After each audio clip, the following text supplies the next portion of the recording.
माँ अपने बेटी के पास बैठना पसंद नहीं करती थी। उस दौरान उस महामारी के अंदर इन लोगों ने सरकार के लिए अपनी जान को जोखिम में डालकर वो काम किया है। घर घर जाकर उन लोगों की सेवा की है जो लोग कोरोना से ग्रस्त थे।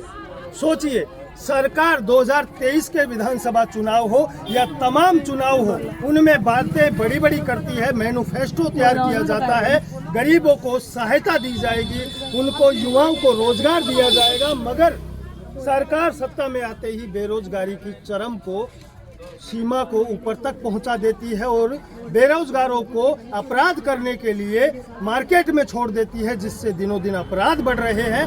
और ये महिला कर्मचारी जो सरकार के लिए काम कर रही है, 2.5 से 5 साल के बच्चे जिसको आप अपने परिवार के अपने घर में नहीं संभाल सकते, उनको ये बच्चों को ये संभालते हैं आंगनबाड़ी के अंदर आकर। सोचिए, अब ऐसे लोगों के लिए सरकार सिर्फ सोच रही है और सोच भी नहीं रही। उनके जो ठेकेदार होते हैं, जो बीच में, मेरी भाषा में कहूँ तो वो दलाल होते हैं, वो दलाल इनके भविष्य के साथ कहीं कहीं खिलवाड़ कर रहे होते हैं। अभी परसों के दिन इन लोगों के किसी अध्यक्ष ने वहां पर जाकर पूरा धरने को समाप्त करने की बात कही थी, मगर ये लोग उस चीज से संतुष्ट नहीं है। और यही बात है कि इनकी मांगों को लेकर मानदेय बढ़ाने की मांग है। कम से कम गवर्नमेंट रूल के हिसाब से 6,000 तनख्वाह कहीं भी नहीं है।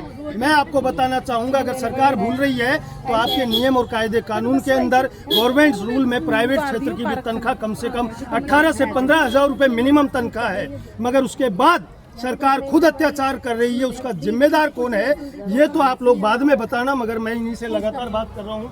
आप लोग क्यों प्रदर्शन कर रहे हैं? क्या आपके जो अध्यक्ष लोग हैं, आप लोग लगातार इतने सैकड़ों लाखों की तादाद में अलग अलग जिलों में काम कर रहे हैं, अलग अलग जिलों में वो महत्वपूर्ण योजनाओं का लाभ जनता तक पहुंचा रही है, उसके बाद सरकार आपकी सुन नहीं। हमारा था ना 8 तारीख से जारी था, हम 8 तारीख से छुट्टी पे थे, कोई पोषण टैकर पे काम नहीं कर रही थी महिलाएं, कुछ भी नहीं कर रही थी। बाकी बुनकर जी जो है, छोटू लाल जी बुनकर जी चल रहा था, कौन है बुनकर? अध्यक्ष हमारे, हाँ वो चल रहा था हमारा। हमारी बिना हमारी महिलाओं से पूछते अंदर गए, उनकी मीटिंग हो या कुछ भी होगा, ये नहीं पता अंदर क्या हुआ। या बाहर जो जैसे वो अंदर गए, अंदर जाने के बाद में उन्होंने सहमति कर ली।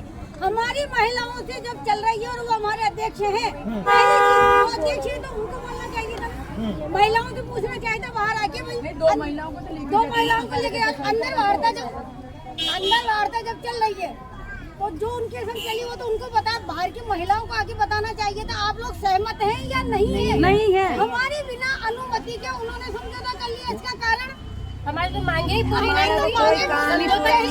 इनकी मांगे पूरी नहीं हुई, मगर इनका कोई बुनकर है जो अध्यक्ष बचा है और उसने अंदरूनी जाकर वहाँ पर पूरा इन लोगों के साथ अत्याचार करने का काम किया। मतलब कि आपके साथ सैकड़ों की तादाद में, अगर आप किसी सिस्टम के अध्यक्ष हैं और आपके पीछे जनता जो बेचारी आप पे विश्वास करके बैठी है, उनके साथ कुठाराघात करने के लिए आप लोग कैसे सोच लेते हो, ये बहुत बड़ी निंदनीय बात है। मगर शर्म करनी चाहिए आप जैसे लोगों को कि चंद पैसों के लिए आप लोग अपने जमीन को तो बेचते हो, मगर ऐसे लाखों बेचारे काम कर रही सच्चे मन से उन लोगों के भविष्य के साथ खिलवाड़ करते हो। मैं भजनलाल सरकार से द पिंक सिटी न्यूज के साथ निवेदन करूंगा कि ऐसे लोगों के लिए जरूर सोचें, क्योंकि ये वो लोग हैं जो आपकी केंद्र सरकार की योजनाओं से लेकर राज्य सरकार की योजनाओं को जनता तक पहुंचाती तो है ही, उसके बावजूद ये वो काम भी करती है।